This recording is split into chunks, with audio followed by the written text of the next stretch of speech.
महेंद्रनाथ पांडे जी के आवास पे ठहर करके वहीं पर रुकना पड़ता है। अब आपको दिल्ली नहीं, जब मेडिकल कॉलेज बनेगा तो चंदौली में ही, न केवल चंदौली वासियों को बल्कि हमारे बगल में बिहार के हमारे भाइयों को भी, वहां की बहनों को भी चंदौली में ही बेहतर स्वास्थ्य की सुविधाएं उपलब्ध होंगी। भाइयों बहनों, एक उत्तर प्रदेश और बिहार का रिश्ता है। ये रिश्ता इन सुविधाओं से और मजबूत होगा। पता ही नहीं लगता कहां उत्तर प्रदेश कहां बिहार है। एक बोली, एक भाषा, एक रहन सहन, नातेदारी, रिश्तेदारी, खान पान सब एक समान। मैं पिछले विधानसभा चुनाव में जब बिहार में भारतीय जनता पार्टी और सहयोगी दलों के प्रत्याशियों के समर्थन के लिए जाता था तो मैं देखता था कि चुनावी सभा में सुशील सिंह खड़े हैं, शारदा प्रसाद खड़े हैं, पकौड़ी लाल जी खड़े हैं। तो मैं तो कभी कभी पकौड़ी लाल जी से पूछता था, पकौड़ी लाल जी आप प्रचार के लिए आए हैं किसी और कार्य के लिए आए हैं? तो पकौड़ी लाल जी कहते हैं नहीं, प्रचार के लिए आया हूं। पता ही नहीं लगता। ये लोग ऐसे वहां रस बस जाते हैं जैसे कि वहीं के निवासी हैं। और अगर बिहार के भाइयों के सामने कोई संकट आता है तो क्या हमारा दायित्व नहीं बनता है? हम सहयोग के लिए खड़े होंगे। आज चंदौली वासी, चंदौली जनपद के वासी भी आप कह सकते हैं कि विशेषज्ञ चिकित्सा सेवा के लिए चंदौली में भी अच्छी चिकित्सा सुविधा प्राप्त होगी। और यहाँ चंदौली के नौजवानों को मेडिकल एजुकेशन के लिए भी, चिकित्सा शिक्षा के लिए बाहर नहीं जाना पड़ेगा, बल्कि डॉक्टर पैदा ही करेंगे। आपका मेडिकल कॉलेज डॉक्टर भी पैदा करेगा। एक साथ इतनी योजनाएं भाइयों बहनों तब हो पा रहा है जब अच्छे जनप्रतिनिधि चुने गए हैं। आपने पांडे जी को चुना, पकौड़ी लाल जी को चुना, मोदी जी को काशी से चुना गया, मोदी जी प्रधानमंत्री बने, पूरे देश को नेतृत्व दे रहे हैं और उनके मार्गदर्शन और उनके नेतृत्व में भारत आज दुनिया की एक महाताकत बनने की ओर अग्रसर है। नए भारत का नया उत्तर प्रदेश कैसा होना चाहिए, आज यही तो चंदौली की योजनाएं बना रही हैं। अच्छी सड़क होनी चाहिए, बिजली होनी चाहिए, राशन मिलना चाहिए लोगों को, गरीबों को सभी सुविधाएं मिलनी चाहिए, उनके जीवन स्तर में सुधार होना चाहिए, कहीं कोई अभाव नहीं होना चाहिए। हर पीड़ित के साथ सरकार होगी, विकास सबका, भेदभाव किसी का नहीं। और इसी को कहते हैं सबका साथ और सबका विकास। यही तो मोदी जी ने 2014 में देश को मंत्र दिया था। यही मंत्र तो नए भारत को दुनिया के एक महाताकत बनाएगा। ये महाताकत जब भारत की 135 करोड़ की जनता और उनके नेता के रूप में मोदी जी दुनिया के अंदर बोलते हैं तो दुनिया के सबसे बड़े लोकतंत्र के सबसे लोकप्रिय नेता के रूप में मोदी जी का लोहा पूरी दुनिया मानती है। हम सबका सौभाग्य है कि प्रधानमंत्री मोदी जी उत्तर प्रदेश का प्रतिनिधित्व करते हैं देश की संसद में। उनका मार्गदर्शन, उनका यशस्वी नेतृत्व पूरे भारत के सर्वांगीण विकास की रूपरेखा तैयार कर रही है। कोई सोचता था चंदौली में भी मेडिकल कॉलेज बनेगा, कोई सोचता था कि सोनभद्र में भी मेडिकल कॉलेज बनेगा, कोई सोचता था कि मिर्जापुर में भी मेडिकल कॉलेज बनेगा, कोई सोचता था कि गाजीपुर में मेडिकल कॉलेज बनेगा। आज तो भाइयों बहनों गाजीपुर में भी मेडिकल कॉलेज बन रहा है। इसी सत्र में प्रारंभ होने जा रहा है। वहां पर चंदौली में मेडिकल कॉलेज का कार्य प्रारंभ हो गया है। सोनभद्र में मेडिकल कॉलेज का निर्माण कार्य हो रहा है। मिर्जापुर में मेडिकल कॉलेज का कार्य इसी सत्र में वहां प्रारंभ हो रहा है। और प्रदेश में जब 2022 में विधानसभा चुनाव में भारतीय जनता पार्टी चुनाव लड़ने के लिए जाएगी तो भाइयों बहनों तब तक हम प्रदेश के सभी 75 जनपदों को एक एक मेडिकल कॉलेज दे चुके होंगे। सभी 75 जनपदों के लिए अब विकास चेहरा देख करके नहीं होता है। पहले जैसे होता था कि बिजली आएगी तो 4 जिलों में आएगी, बाकी चंदौली को छोड़ दो। आज तो आपको बिजली मिल रही कि नहीं मिल रही है?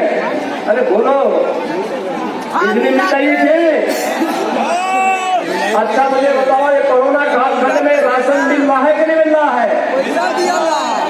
हाथ खड़ा कर दो, जो हाथ खड़ा कर दो, बताओ तो राशन मिल रहा है? ये राशन आज आपको मिल रहा है। 2017 को राशन लगातार दे रहे हैं। ये राशन का पैसा मोदी जी 2017 के पहले भी देते थे, लेकिन भाइयों बहनों 2017 के पहले राशन का पैसा वो चंद लोग खा जाते थे। सत्ता में जो लोग बैठते थे राशन, गरीब का राशन खा जाते थे।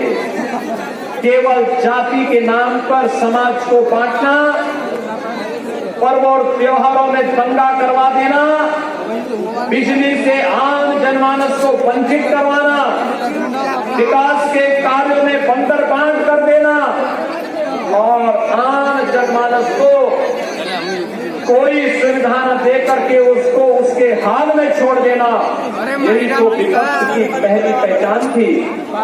लेकिन आज ऐसा नहीं हो पाएगा।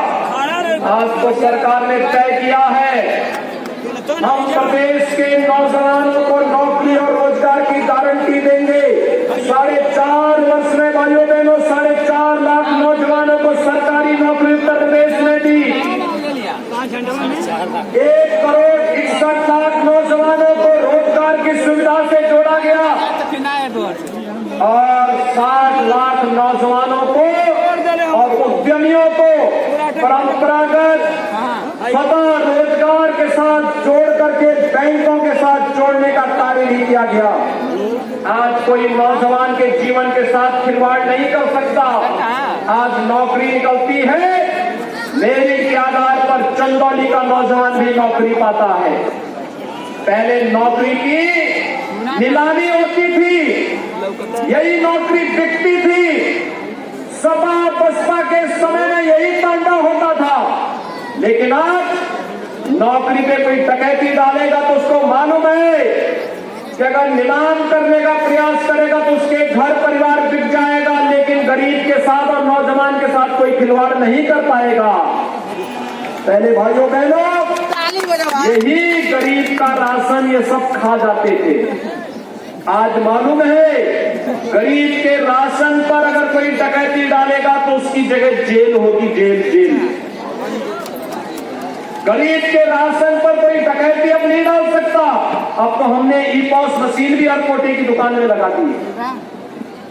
हमें मालूम हो जाता है अगर मशीन वहां से हटी नहीं, लखनऊ में वह अलर्ट होने लगता, वहां पे हमें पहले से वहां पर लाल बत्ती जलने लगती है, अलर्ट कर देता है वहां गड़बड़ी हो रही है और तत्काल कार्रवाई कर दी जाती है। तकनीक का उपयोग, पहले तो एक पूर्व प्रधानमंत्री जी को कहना पड़ा था गरीब के लिए 100 रुपया भेजते हैं, उस तक केवल 15 रुपया पहुंचता है। 85 रुपये कौन खा जाते थे। आज जो लोग आपके बीच में घड़ियाली आंसू बहाने का काम कर रहे हैं, यही लोग थे, ये वही लोग हैं। गरीब का अन्न खा जाते थे, विकास का पैसा खा जाते थे, युवाओं की नौकरी पे डकैती डालते थे,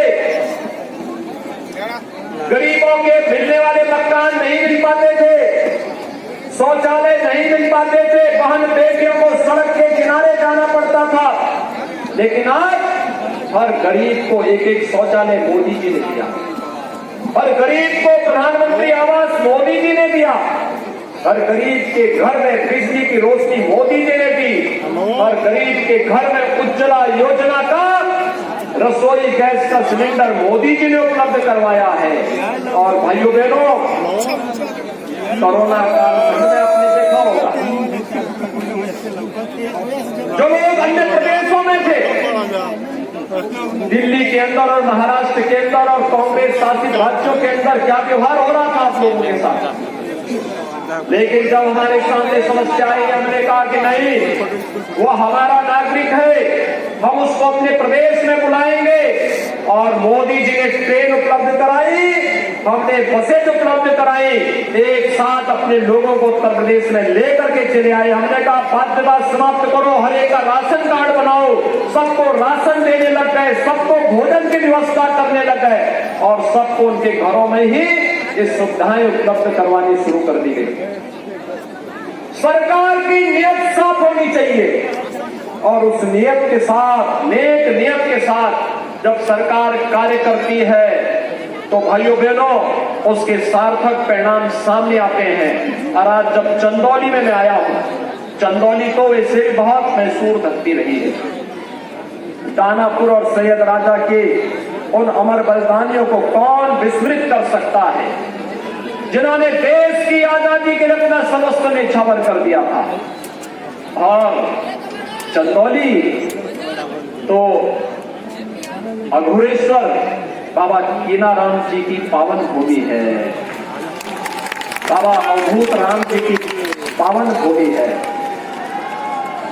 पांडे जी ने और यहाँ के हमारे विधायकों ने हमसे पहले इस बारे में कहा कि मेडिकल कॉलेज बाबा के नाम पे होना चाहिए। मैंने कहा मेरे लिए तो बहुत सौभाग्य की बात होगी कि पूज्य बाबा कीनाराम जी के नाम पर मेडिकल कॉलेज बने। और भाइयों बहनों, हमारी सरकार इस बात की घोषणा करती है कि चंदौली का यह राजकीय मेडिकल कॉलेज पूज्य बाबा कीनाराम जी के नाम पर ही होगा।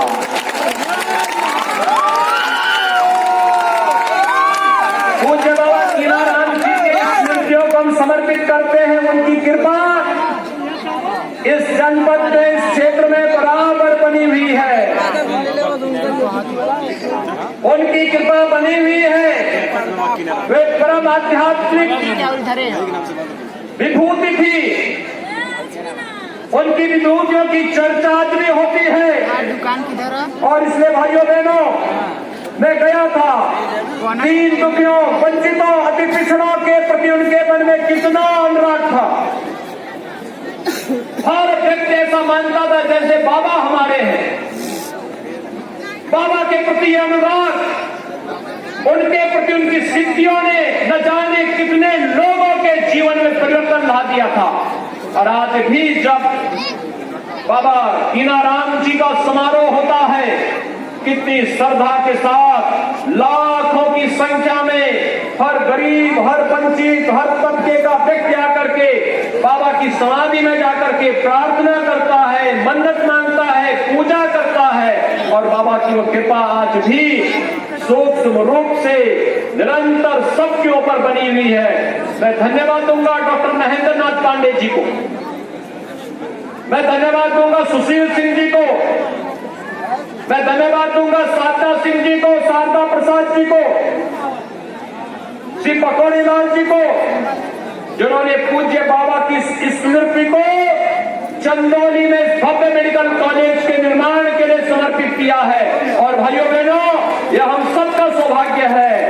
आज पृथ्वी विसर्जन का पावन दिवस भी है। अपने पूर्वजों के प्रति इससे बड़ी श्रद्धा का और भाव क्या हो सकता है? इससे बड़ी श्रद्धा, इससे बड़ा सम्मान दूसरा नहीं कि हम अपने पूर्वजों को इस रूप में स्मरण करके उनके प्रति अपनी श्रद्धा को व्यक्त कर रहे हैं। हम लोग हो सकता है मंच से पितरों को तर्पण न दे रहे हो, लेकिन ये नामकरण उन विभूतियों के प्रति तर्पण से कम नहीं, उनके प्रति श्रद्धा से कम नहीं। और वहां पर बाबा की एक आसन में बैठी हुई दिव्य प्रतिमा भी मेडिकल कॉलेज में लगेगी। खन्ना जी, इस बात को हमारे चिकित्सा शिक्षा मंत्री स्वयं इस बात को सुनिश्चित करेंगे। एक कार्य वहां पर होना चाहिए, बाबा जी के प्रति ये चीजें आनी चाहिए। भाइयों बहनों, ये दिव्य आध्यात्मिक विभूतियां हैं। ये भौतिक रूप से भले ही कहीं हो, लेकिन उनकी आध्यात्मिक कृपा हर देश, हर काल, हर परिस्थिति में सदैव चंदौली जनपद में बनी हुई। आज चंदौली जनपद की समृद्धि आदरणीय प्रधानमंत्री जी के मार्गदर्शन में, हमारे मंच पर उपस्थित जनप्रतिनिधियों के नेतृत्व में इन दिव्य विभूतियों की कृपा से ही आगे बढ़ रही है। और इसलिए इस अभियान को हम लोगों को तेजी के साथ आगे बढ़ाना है। आज के इस अवसर पर जो मेडिकल कॉलेज की सौगात आपको प्राप्त हुई है, यहाँ पर पांडे जी ने, सुशील सिंह जी ने, हमारे विधायक और माननीय सांसद जी ने अन्य कुछ मुद्दे यहाँ पर रखे हैं। सरकार इन सब पर पूरी संवेदनशील तरीके से कार्य करेगी। और भाइयों बहनों, मैं आप सबको आश्वस्त करता हूं, सरकार ने बिना भेदभाव की योजनाओं का लाभ हर एक व्यक्ति को दिया है। हमने गरीब अमीर का भेद नहीं माना, हमने छोटे बड़े का कोई भेद नहीं किया, हर एक व्यक्ति को गले से लगाया, योजनाओं का लाभ हर एक नागरिक तक पहुंचाने का कार्य किया है। और मैं आपको आश्वस्त करता हूं, आपने देखा होगा, अगर किसी अपराधी और माफिया ने किसी गरीब की संपत्ति पर, किसी व्यापारी की संपत्ति पर कब्जा करके जबरन करने का प्रयास किया, तो हमने उसकी छाती पर बुलडोजर चलाने में भी कोई संकोच नहीं किया है। और भाइयों बहनों, मैं आपको यही आश्वासन देने के लिए आया हूं, सुरक्षा का ये माहौल उत्तर प्रदेश को एक नई पहचान दिया। जीरो टॉलरेंस की नीति के बाद कार्य करने की सरकार की मंशा आपके जीवन में, आने वाली पीढ़ी के जीवन में व्यापक परिवर्तन का कारण बनेगी। और मैं आज के इस अवसर पर जब यहाँ पर लगभग 800 करोड़ रुपए की परियोजनाओं का लोकार्पण और शिलान्यास का कार्यक्रम संपन्न हो रहा है, मंच पर उपस्थित केंद्रीय मंत्री डॉक्टर महेंद्र नाथ पांडे जी, हमारे सांसद श्री पकौड़ी लाल कोल जी, हमारे विधायकगण श्री सुशील सिंह जी, श्रीमती साधना सिंह जी, श्री शारदा प्रसाद जी और अन्य हमारे जितने भी जनप्रतिनिधि हैं, इन सबको मैं हृदय से धन्यवाद देता हूं कि इनके द्वारा निरंतर विकास के लिए प्रयास किया जाता है। और प्रयास का परिणाम इस रूप में, मधुर रूप से हमारे बीच में है, यह किसी से छुपा हुआ नहीं है। मैं आज के अवसर पर इनका अभिनंदन करता हूं, आप सभी को बधाई देता हूं, आप सबके प्रति अपनी शुभकामनाएं देते हुए कल से शारदीय नवरात्रि का पावन पर्व प्रारंभ हो रहा है। आदिशक्ति मां भगवती के पूजन का दिवस होता है।